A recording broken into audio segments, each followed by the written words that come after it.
കത്തിസ്മ 7 ഭാഗം 4 സങ്കീർത്തനം 55. സംഗീത പ്രമാണിക്ക് തന്ത്രിനാദത്തോടെ ദാവീദിൻ്റെ ഒരു ധ്യാനം. ദൈവമേ, എൻ്റെ പ്രാർത്ഥന ശ്രദ്ധിക്കണമേ. എൻ്റെ യാചനയ്ക്ക് മറഞ്ഞിരിക്കരുതേ. എനിക്ക് ചെവി തന്ന് ഉത്തരമരുളേണമേ. ശത്രുവിൻ്റെ ആരവം നിമിത്തവും ദുഷ്ടൻ്റെ പീഡ നിമിത്തവും ഞാൻ എൻ്റെ സങ്കടത്തിൽ പൊറുതിയില്ലാതെ ഞരങ്ങുന്നു. അവർ എൻ്റെ മേൽ നീതികേട് ചുമത്തുന്നു, കോപത്തോടെ എന്നെ ഉപദ്രവിക്കുന്നു. എൻ്റെ ഹൃദയം എൻ്റെ ഉള്ളിൽ വേദനപ്പെട്ടിരിക്കുന്നു. മരണഭീതിയും എൻ്റെ മേൽ വീണിരിക്കുന്നു. ഭയവും വിറയലും എന്നെ പിടിച്ചിരിക്കുന്നു. പരിഭ്രമം എന്നെ മൂടിയിരിക്കുന്നു. പ്രാവിനുള്ളതുപോലെ എനിക്ക് ചിറകുണ്ടായിരുന്നുവെങ്കിൽ എന്നാൽ ഞാൻ പറന്നുപോയി വിശ്രമിക്കുമായിരുന്നു എന്ന് ഞാൻ പറഞ്ഞു. അതേ, ഞാൻ ദൂരത്ത് സഞ്ചരിച്ച് മരുഭൂമിയിൽ പാർക്കുമായിരുന്നു. കൊടുങ്കാറ്റിൽ നിന്നും പെരുങ്കാറ്റിൽ നിന്നും ബന്ധപ്പെട്ട് ഞാനൊരു സങ്കേതത്തിലേക്ക് ഓടിപ്പോകുമായിരുന്നു. കർത്താവെ, സംഹരിച്ചവരുടെ നാവുകളെ ചീന്തിക്കളയണമേ. ഞാൻ നഗരത്തിൽ അതിക്രമവും കലഹവും കണ്ടിരിക്കുന്നു.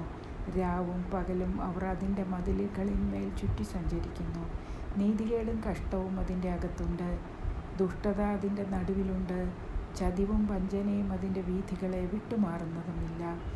എന്നെ നിന്ദിച്ചത് ഒരു ശത്രുവല്ല, അങ്ങനെയെങ്കിൽ ഞാൻ സഹിക്കുമായിരുന്നു. എൻ്റെ നേരെ വമ്പു പറഞ്ഞത് എന്നെ പകയ്ക്കുന്നവനല്ല, അങ്ങനെയെങ്കിൽ ഞാൻ മറഞ്ഞുകൊള്ളുമായിരുന്നു.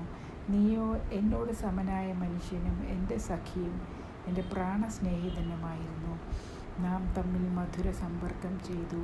പുരുഷാരവുമായി ദേവാലയത്തിലേക്ക് പോയല്ലോ. മരണം പെട്ടെന്ന് അവരെ പിടിക്കട്ടെ. അവർ ജീവനോടെ പാതാളത്തിലേക്ക് ഇറങ്ങട്ടെ. ദുഷ്ടത അവരുടെ വാസസ്ഥലത്ത് അവരുടെ ഉള്ളിലുമുണ്ട്. ഞാനോ ദൈവത്തെ വിളിച്ചപേക്ഷിക്കും. യഹോവ എന്നെ രക്ഷിക്കും. ഞാൻ വൈകുന്നേരത്തും കാലത്തും ഉച്ചയ്ക്കും സങ്കടം ബോധിപ്പിച്ച് കരയും. അവൻ എൻ്റെ പ്രാർത്ഥന കേൾക്കും. എന്നോട് കയർത്തു നിന്നവർ അനേകരായിരിക്കെ ആരും എന്നോട് അടുക്കാതെ വണ്ണം അവൻ എൻ്റെ പ്രാണനെ വീണ്ടെടുത്ത് സമാധാനത്തിലാക്കി. ദൈവം കേട്ട് അവർക്ക് ഉത്തരമരുളും. പുരാതനമേ, സിംഹാസനസ്ഥനായവൻ തന്നെ. അവർക്ക് മാനസാന്തരമില്ല. അവർ ദൈവത്തെ ഭയപ്പെടുന്നതുമില്ല. തന്നോട് സമാധാനമായിരിക്കുന്നവരെ കയ്യേറ്റം ചെയ്തു തൻ്റെ സഖ്യത അവൻ ലംഘിച്ചും ഇരിക്കുന്നു. അവൻ്റെ വായ് വെണ്ണ പോലെ മൃദുവായത്, ഹൃദയത്തിലോ യുദ്ധമത്രേ.